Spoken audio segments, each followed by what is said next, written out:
좋아요, 구독! 자, 그러면은 저희가 또 하나하나 좀 이야기를 좀 뜯어보면 좋을 것 같은데요. 자, 오늘 챕터 한번 좀 열어보면서 저희가 하나하나 이야기 조금 나눠보도록 하겠습니다. 자, 오늘 챕터 1입니다.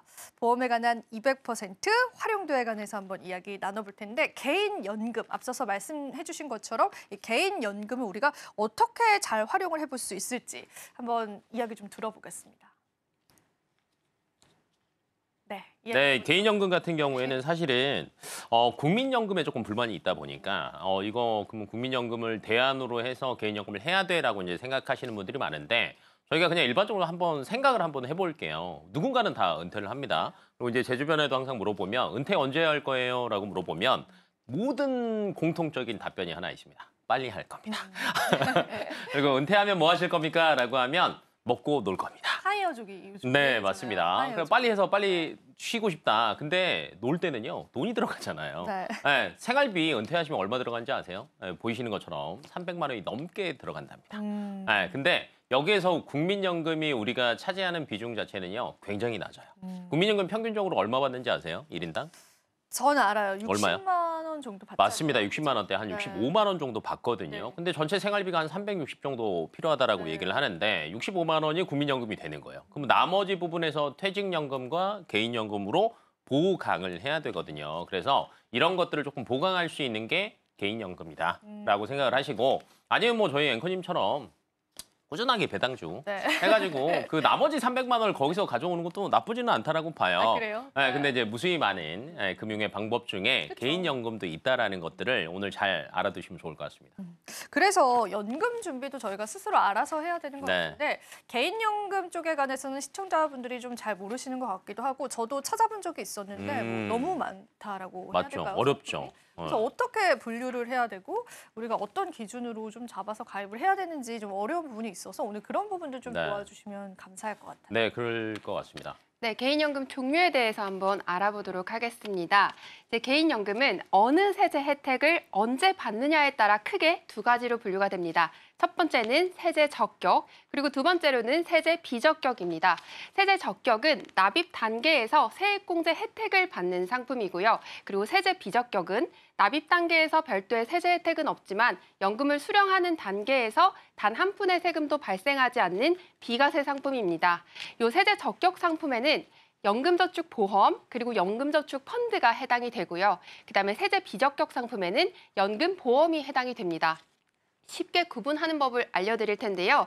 이제 세제 적격은 연금저축이라는 말이 붙어 있습니다. 그리고 세제 비적격인 비과세 상품은요. 저축이 빠진 연금보험 이렇게 명칭이 사용이 되기 때문에 상품명에 연금저축이 붙어 있으면 세액공제, 상품명에 연금보험, 저축이 빠진 연금보험으로 쓰여 있으면 비과세 연금보험이구나라고 생각을 해주시면 될 것 같습니다. 이해하셨죠? 네, 아주 쏙쏙쏙 이해가 됐는데요, 대표님. 그런데 이 종류가 그래도 아직까지는 차이점을 잘 모르겠어요. 그래서 그 차이점에 관해서도 또 전문가님이 설명해 주시면 감사하겠습니다. 네, 우선 세제 적격에 있는 연금저축보험과 그리고 연금저축펀드에 대해서 설명을 드릴 건데요. 말 그대로 연금저축보험은 보험이고 그리고 연금저축펀드는 펀드입니다. 보험사에서도 은행의 예적금 이율처럼 이율이 반영이 되는데 그 공시율이라고 표현을 합니다. 그래서 세액공제를 다 같이 받는데 연금저축보험은 내가 납입한 금액에 대해서 그냥 아무것도 하지 않고 알아서 보험사에서 공시율로 운용을 해주는 상품이라고 생각을 하시면 되고요. 그다음에 연금저축펀드는 증권사에서 펀드 계좌를 개설을 하셔가지고 내가 납입한 금액에 대해서 ETF나 펀드 등으로 자유롭게 좀 운용을 하실 수 있는 상품입니다. 예시로 나는 그냥 세액공제만 받으면 됐어. 그러니까 알아서 보험사 너가 알아서 운용해주고 그냥 조금만 이자를 받아도 되니까 나는 세액공제만 받으면 돼 하시는 분들은 연금저축보험을 선택해 주시면 되고요. 나는 은퇴부자가 될 거야. 나는 정말 백만장자로 은퇴해야지 하시는 분들은 연금저축펀드 계좌를 개설하셔서 열심히 펀드나 ETF로 투자해 보실 수 있습니다. 네. 저는 백만장자로 은퇴하고 싶은데요. 만약 두 분이라면 어떤 걸 선택하시겠습니까? 안전이냐 수익성이냐? 저는 딱 봐도 보이지 않습니까? 수익. 수익. 그렇죠? 네. 네, 저도 수익입니다. 대표님은요? 네, 저도 당연히 네. 연금저축 펀드 계좌를 운용을 실제로 하고 있고요. 그리고 앞서 이제 그 연금저축 보험에 대해서 잠깐 말씀을 드렸는데 이 공시율이 현재 대한민국 기준금리가 3%죠. 네. 그런데 공시율이 대부분 한 2.5% 선에서 머물러 있어요. 그렇기 때문에 연금은 미래의 물가 가치를 따라잡는지가 굉장히 중요한데 이 공시율로 반영이 되었을 때는 세액공제 혜택은 있지만 사실상 미래의 물가 가치를 따라잡기는 조금 어렵지 않나 생각이 듭니다. 그리고 또 금융사 간 이전이 가능하기 때문에 연금저축보험을 연금저축펀드로 이전하실 수도 있습니다. 어떤 걸 선택하냐에 관해서는 또 개인의 성향도 네. 봐야 네. 되고 다양하게 좀 활용을 하셔서 똑똑하게 여러분들이 재테크를 해보시는 것도 좋을 것 같습니다. 자, 이렇게 연금저축에 관해서 이야기를 나눠보니까 IRP에 관해서도 좀 짚고 넘어가면 좋을 것 같아요.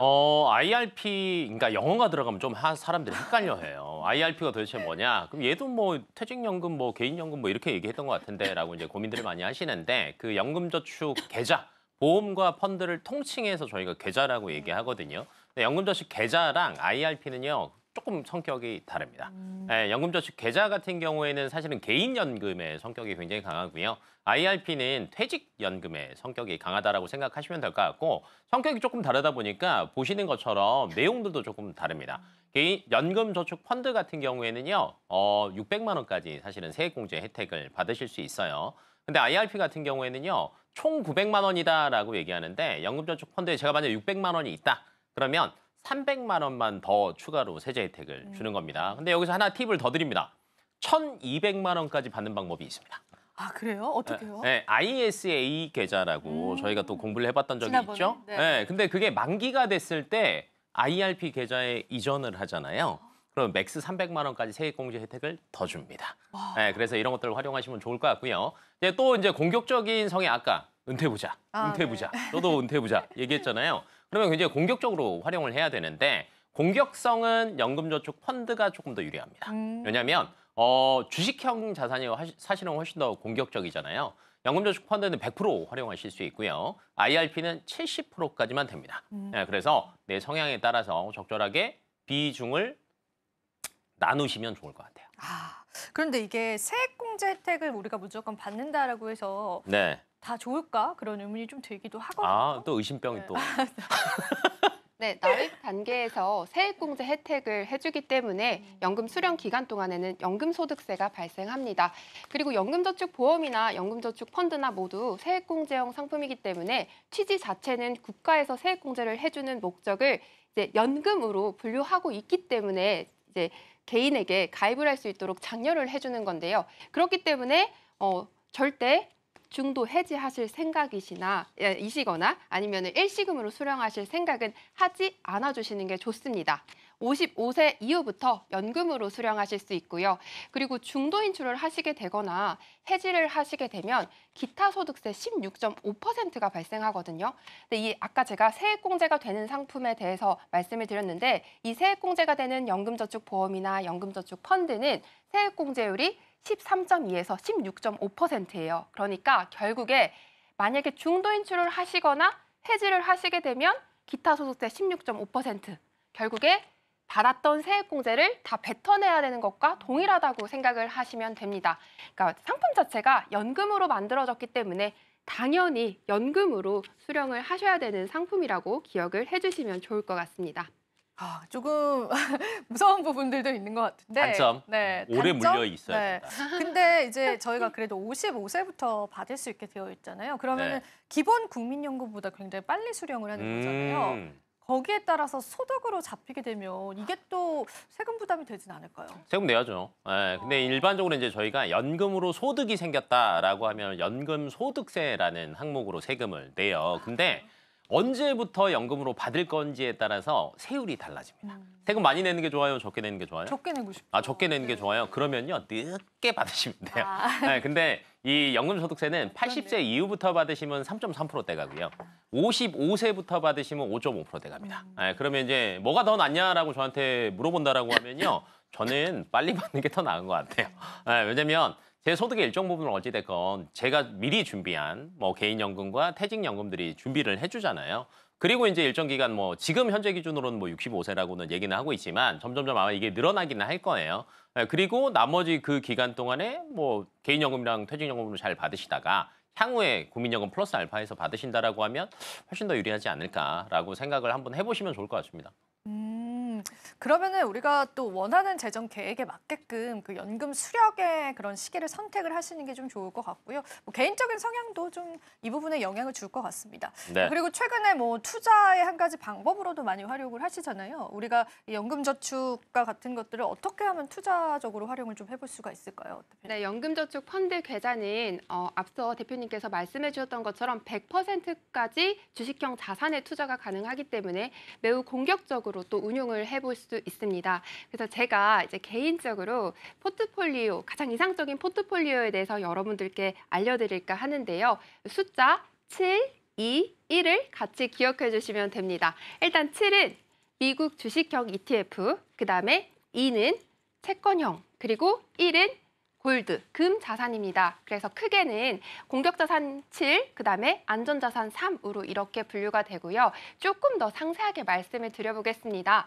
미국 주식형 ETF나 펀드라고 말씀을 드렸는데 7에 대해서는 나중에 되면 일단 3의 비중으로는 S&P 500 인덱스, 그다음에 2의 비중으로는 미국 배당 다우존스, 그리고 나머지 2의 비중으로는 나스닥을 준비하시는 것을 여러분들에게 권장드리고 싶고요. 이제 대한민국 같은 경우에는 장기간 박스피에 갇혀 있었다 보니까 장기적으로 이 계좌를 운용한다라고 생각하셨을 때 우상향하는 미국 시장에 투자하시는 게 훨씬 더 장기적으로 나은 성과를 가져갈 수밖에 없을 거라고 생각이 됩니다. 그래서 이 포트폴리오는 기억을 하셨다가 여러분들께서 꼭 운용하시는데 도움이 되셨으면 좋겠고요. 야, 이렇게 다 보니까 다 미국밖에 없잖아요. 네, 한국은 버려야 되는 건가요? 또 때에 따라서 뭐 섹터나 이런 산업들을 열심히 공부하고 내가 제때 이렇게 운용을 하실 수 있는 분이라고 하면 당연히 중간중간 그렇게 포트 배분을 하면서 하시면 좋겠지만 아무렴 장기적으로 운용을 하시는 계좌이기 때문에 조금 단기적인 전략보다는 장기적으로 운용을 하시는 편을 훨씬 더 권유드리고 싶습니다. 그리고 또 제가 이렇게 말씀을 드리니까 아우 머리 아파 하시는 분들 분명히 계실 텐데요. 연금저축펀드는 세액공제 혜택이 분명히 있는 상품이라서 일단은 가져가시는 게 좋은데 나는 이런 거 내가 직접 이렇게 배분하고 이럴 자신이 없어. 너무 어려워. 뭔 소리야 하시는 분들은요. 제가 그 1회에서 TDF라는 펀드를 한번 설명드렸었습니다. 혹시 다 물어봐야 돼요. 아시나요? TDF 뭔지. 저 모르겠어요. 죄송합니다. 타켓 데이 네. 펀드. 네.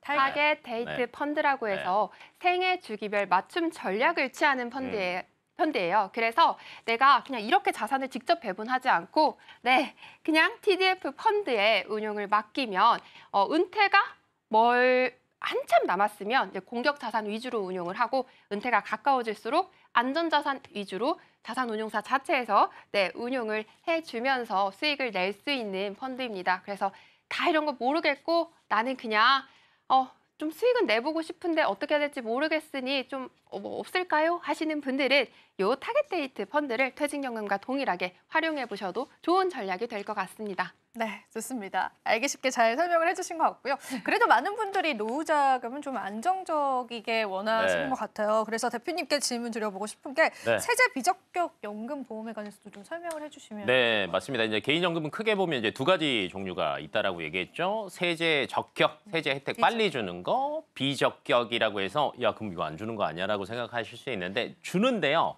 나중에 줍니다. 그러니까 먼저 주는 거는 연금 저축이라는 단어가 들어가고요. 나중에 주는 거는 연금 보험이라고 얘기를 합니다. 뭐 이제 먼저 주는 게 좋냐, 나중에 주는 게 좋냐라는 거는요. 상황에 따라 다릅니다. 뭐 예를 들면 장단점을 비교해 보시면 되는데 먼저 주는 경우에는 매년 연말정산할 때 세액공제를 받죠. 그리고 나중에 연금 받을 때 제가 뭐 낸다 그랬어요? 정신 차리시고 세금 내야죠. 세금 내야죠. 연금 네. 소득세를 뭐 5.5에서 3.3%까지 나이에 낸다고. 따라서 맞아요. 비율이 다르죠. 그래서 빨리 하는 게 네. 낫다라고 알려드렸고. 근데 세제 비적격은요. 지금은 세제 혜택을 안 줘요. 근데 나중에 이자가 많이 붙을 거 아니에요? 네. 맞죠? 근데 여기에 대해서는요. 연금으로 수령하게 되면 세금을 안 냅니다. 아, 그러니까 올 비과세예요. 괜찮은데요? 그렇죠. 네. 그래서 상황에 따라 다르다라고 말씀을 드린 게 난 먼저 받는 게 좋다. 연금저축. 나중에 받는 게 좋다. 비과세가 되는 연금보험. 이렇게 선택을 하시면 좋고요. 또 아니면 이런 방법도 있습니다. 내가 소득이 굉장히 높아요. 그러신 분들은 항상 매년 세금 내는 게 사실은 조금 아까우실 거예요. 그런 분들은 연금저축을 활용하시는 게 좋고요. 그것보다는 난 열심히 아까 나중에 노후에 부자 되고 싶으신 분들, 백만장자. 네. 백만장자, 네. 굉장히 공격적으로 해서 수익을 많이 낼 거예요. 그러면 세금 때문에 얼마나 많겠습니까? 네. 이런 분들은 완전 비과세가 되는 연금 보험을 선택하시면 좋습니다. 그러면은 만약에 이 비과세를 선택을 했다라고 한다면은 뭐 어떤 한도라든지 뭐 어떤 조건 같은 것들도 있을지 실제로 우리가 가입할 때 아셔야 될 것 같은데요. 네, 세상에 공짜는 없으니까 네, 당연히 조건이 있습니다. 네. 앞서 연금저축 펀드는 이제 중도 해지 시에 기타 소득세가 발생한다고 말씀을 드렸었던 것처럼 똑같이 연금보험도 요건이 있는데요. 연금보험은 숫자를 잘 기억해 주시면 됩니다.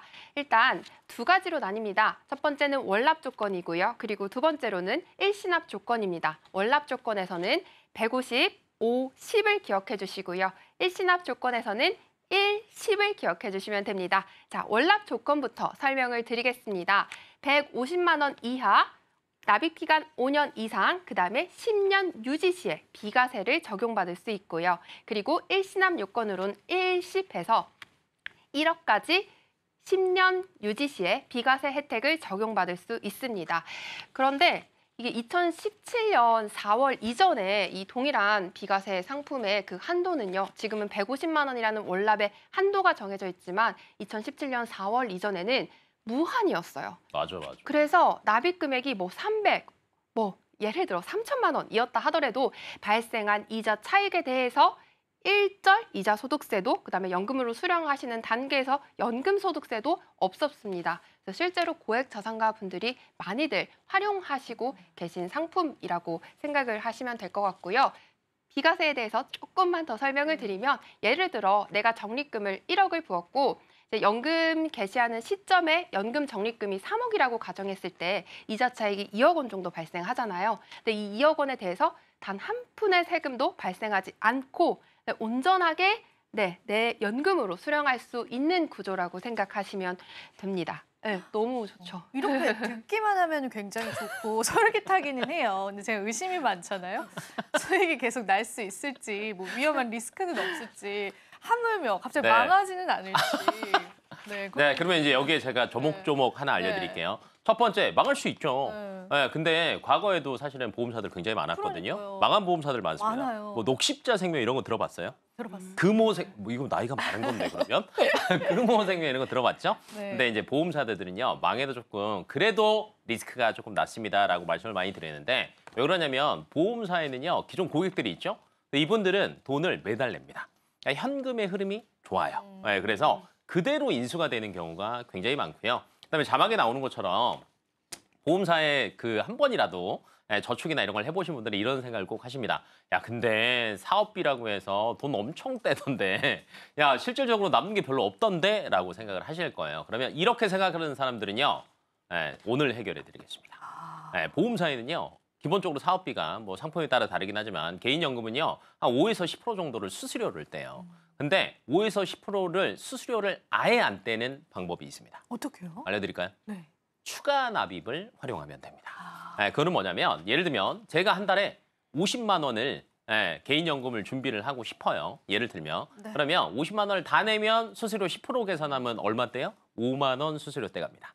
맞죠? 근데 25만 원을 계약하고요. 25만 원을 추가 납입하잖아요. 그러면 수수료는요, 2만 5천 원밖에 안 됩니다. 그래서 이런 것들은 이제 보험사마다 추가 납입 한도가 100%인 데도 있고 200%인 데도 있는데 그거는 조금 한번 확인해 보시면 좋을 것 같고요. 추가 납입 활용하시면 내 주머니에 수수료를 다시 집어넣으실 수 있습니다. 다양한 방법이 있는데 사실 머리가 좀 터질 것 같습니다, 대표님. 너무 많아서. 너무 많지만 우리가 또 한번 네. 복기를 해보면서 다 우리 좋자고 하는 그런 또 오늘 학습들이잖아요. 맞아요. 그래서 그런 부분들 여러분들 잘 체크를 해보시고요. 보증형 연금보험 이것도 제가 들어본 것 같은데 이것도 설명을 좀 해주시면 도움될 것 같습니다. 네, 보증형 연금보험은 말 그대로 보증을 해주는 연금보험입니다. 그러니까 아무리 투자 실적이 악화가 되더라도 보증해주는 연금인데요. 보험사가 보증해 줍니까? 안전하네요. 네. 보험사가 보증을 해주는 상품입니다. 납입 단계에서는 이 상품의 보험료로는 펀드에 운용이 되는데요. 연금 개시 시점일 때 펀드로 운용되었을 때의 계약자 적립금과 그다음에 보험사에서 미리 확약한 보증 금리와 그 금리로 적용된 적립금과 둘 중에 더 높은 것을 연금액으로 보증을 해줍니다. 현재 시중에 실제로 나와 있는 상품 중에는 약 5%에서 8%의 이율로 지금 이렇게 보증을 해주는 상품들이 출시가 되어 있는데요. 아무리 투자 실적이 악화가 되더라도 해당 금리가 절대 낮은 편이 아니기 때문에 위 금리로 연금 적립액을 지급받을 수 있다라고 하면 굉장히 유리할 수밖에 없는 구조의 상품입니다. 그러니까 쉽게 설명하면 이건 거예요. 그래 나는 부자가 될 거야 해갖고 굉장히 공격적으로 운용을 했어요. 근데 사는 족족 마이너스예요. 그럼 어떻게 할 거예요? 어떡할 거예요? 나한테 따지는 거야 지금?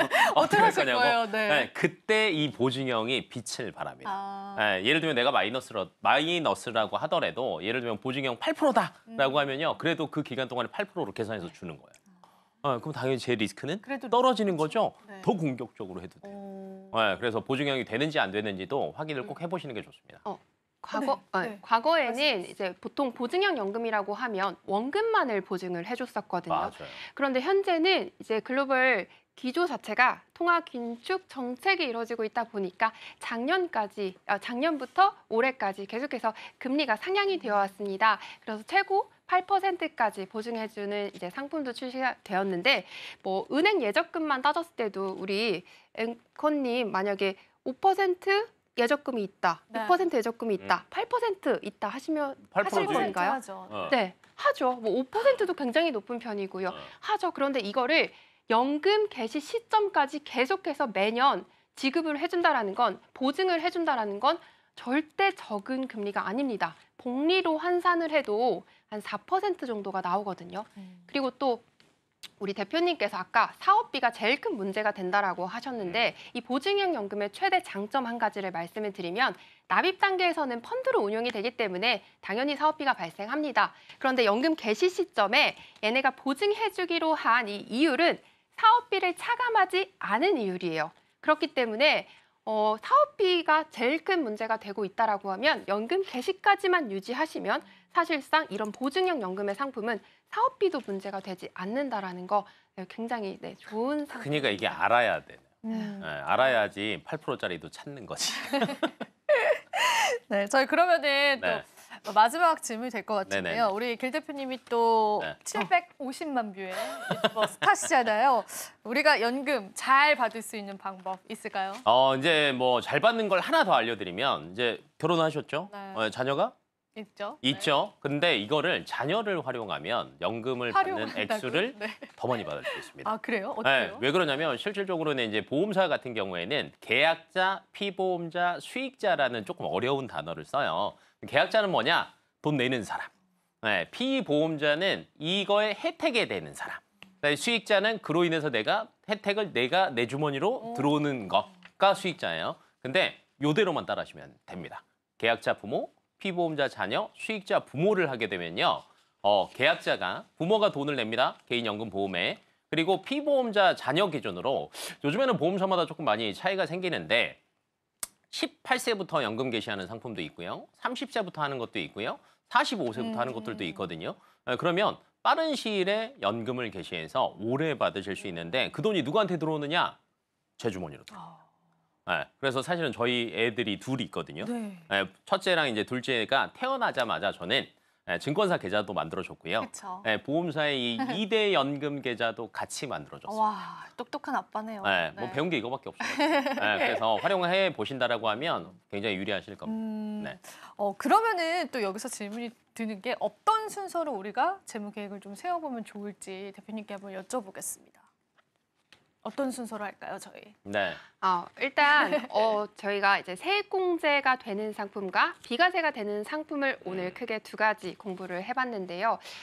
내가 소득에는 한계가 있으니까 연금 준비해야 할 필요성은 알겠어. 근데 어떻게 준비해야 되는지, 뭐부터 해야 될지 모르겠다 하시는 분들은 제가 조금 상세한 기준점을 말씀해 드리겠습니다.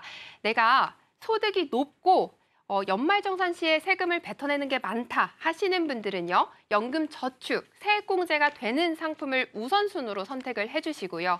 그리고 소득이 없거나 소득이 낮으신 분들은 산출세액 자체가 없기 때문에 세금을 깎아줄 세액공제가 되지 않거든요. 그래서 소득이 낮거나 없으신 가정주부와 같은 분들은 비과세 연금을 우선순위로 준비해 주시는 게 좋습니다. 그런데 이제 결국 제가 생각할 때 두 가지의 이점이 있잖아요. 그래서 소득 내에서 잘 배분을 하셔서 반반 나누는 전략을 취하시는 것이 저는 가장 추천드리고 싶은 전략입니다. 자, 그러면 이제 이때쯤 이제 궁금해하신 것 중에 또 하나가 그러면 내가 버는 거에 어느 정도를 준비하는 게 좋습니까?라고 이제 고민이 많이 되실 거예요.